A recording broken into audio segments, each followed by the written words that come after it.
Hello everyone, we're going to start chapter 4, paragraph 19.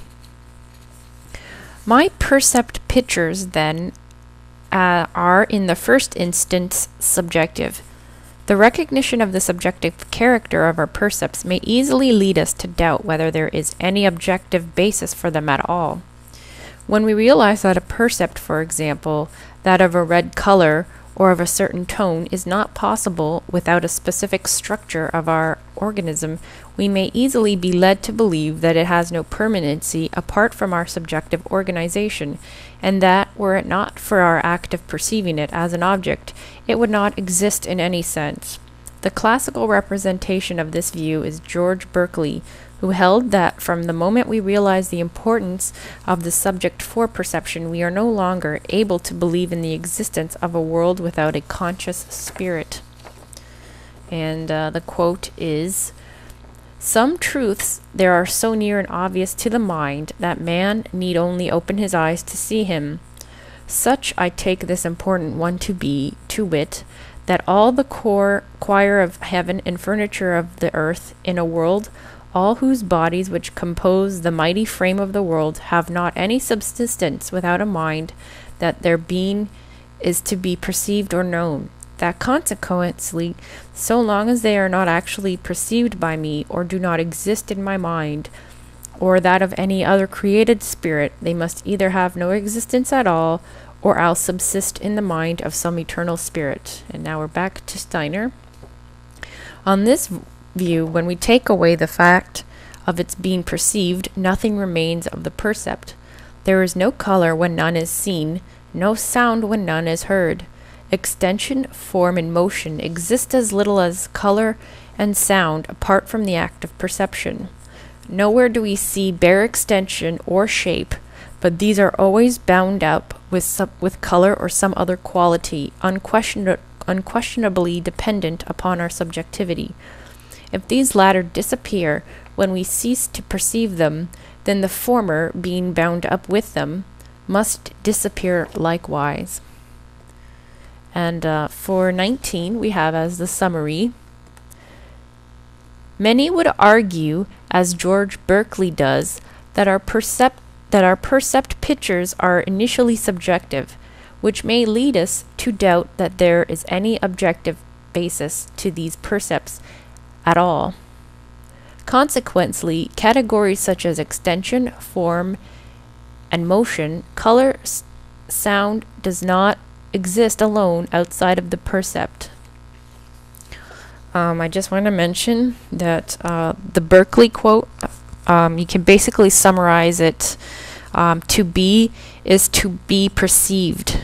So what that means for Berkeley argues that there has to, if you've ever familiarized yourself with Berkeley, believe that there always has to be someone perceiving things in order for them to be, for objects to exist. And so he argues that there's a world, must be a God who's always perceiving everything, because you can look at something and then once it stops being perceived, it won't be there. So there must be someone who's always perceiving everything. So for him, to be is to be perceived.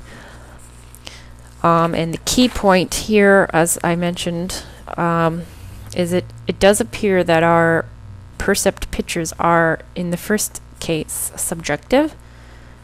And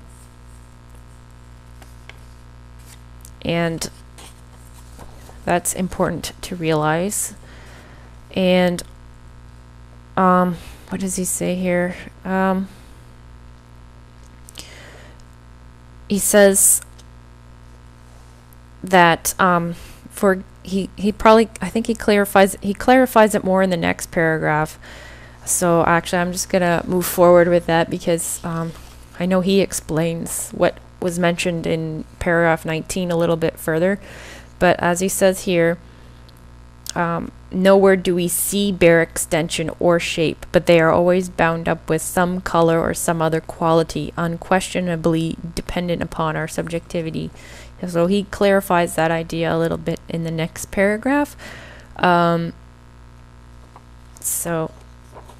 move on to 20.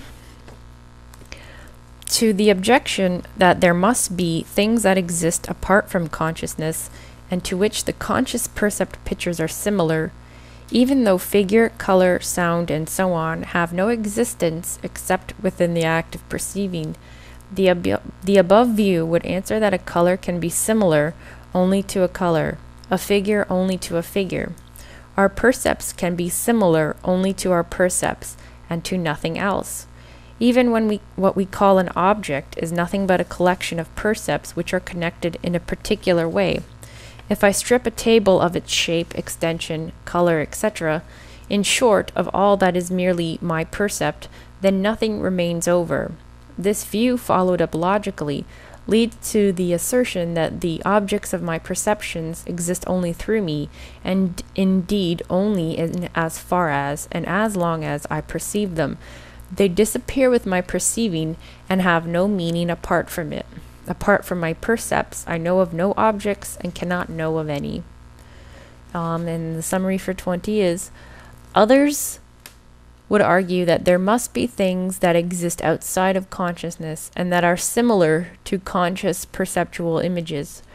The Berkeleyan response is that our percepts can only be similar to our percepts. I know of no objects and cannot know any.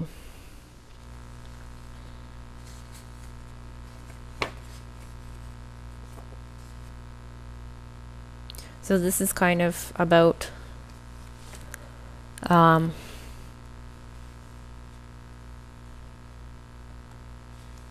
think this paragraph might seem a little confusing, but here he's still talking about the whole Berkeleyan idea, which again is to be, for Berkeley, to be is to be perceived.